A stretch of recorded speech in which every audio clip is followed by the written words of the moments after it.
ஒரு மனிதனுக்கு அல்லாஹு தஆலா சோதனைகளை கொடுத்து கொடுத்து கொடுத்து அந்த நியமத்தை அவன் உணர வேண்டும் என்பதற்காக இறைவன் சோதனைகளை கொடுத்த பின்னால் யாருக்கு கொடுத்தான் அல்லாஹு தஆலா?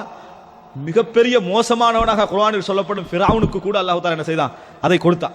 உணரணும் அப்படி என்பதற்காக அல்லாஹு தஆலா சொல்றான், அவன் அச்சப்படலாம், அவனுடைய உள்ளத்துல மாற்றம் ஏற்படலாம் என்பதற்காக அல்லாஹு தஆலா கொடுத்தான். உணராது விட்டால் சோதனை என்ற கொடுத்து கொடுத்து உனக்கு நியமத் ஒன்று உண்டு என்பதை ஒரு மனிதன் உணராது விட்டால் மூன்றாவது ஒரு மனிதனுக்கு இறைவன் செய்யக்கூடிய விஷயம் என்ன தெரியுமா? நியமத்துக்கள் அளவா கொடுத்து சோதனைகள் அதிகமாக கொடுத்தானே அதை விட்டுருவான். விட்டு விட்டு நியமத்தை அள்ளி கொடுப்பான். அடுத்த கட்டம் அதுதான். அடுத்த கட்டம் என்ன கிடைக்கும்? நீங்கள் ஒரு பாவம் செஞ்சிருப்பீங்க, இன்னொரு பாவம் செய்ய வாய்ப்பு கிடைக்கும். இன்னொரு பாவம் செய்ய வாய்ப்பு கிடைக்கும். ஒரு தவறு விழுந்திருப்பீர்கள், இன்னொரு தவறு செய்ய வசதி கிடைக்கும். ஏற்கனவே ஒரு தவறுக்கு 1000 போச்சுன்னா இப்போ உங்களுக்கு 10,000 கிடைக்கும். ஏற்கனவே ஒரு வட்டி எடுக்க ஒரு 10,000 கிடைச்சு ஒரு 20,000 என்ன செய்யும்? கிடைக்கும். எல்லா சான்ஸ் உங்களுக்கு ஓப்பன் ஆகும்.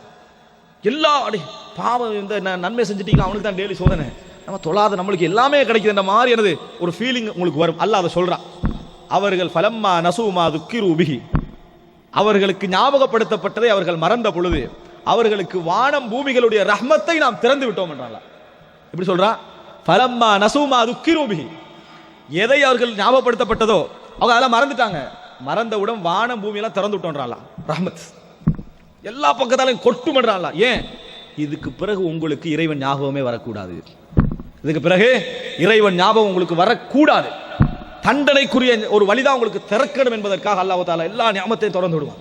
எந்த அளவுக்கு ஆகும் தெரியுமா? அல்லாஹ் தஆலா சொல்ற ஹத்தா அஃபு, எல்லாம் மீறும் என்றால் உங்களுக்கு அந்த நியமத்தை எப்படி ஆகும் தெரியுமா? எதை அனுபவிக்கிறது எதை விடுவது என்பது தெரிகின்ற அளவில் உங்களுக்கு நிறைய கிடைக்கும். அவ்வளவு ஒரு இடத்துல நீங்கள் இருக்கிற நேரத்தில் அஹத்னாஹும் பக்தா, திடீரென பிடிப்போம் என்றால் அல்லாஹ் தஆலா எல்லாம் மறந்துடுவீங்க. அந்த நேரத்தில் இறைவனுக்கு கொஞ்சம் கொஞ்சம் ஞாபகம் இருந்தது மறந்துடுவீங்க.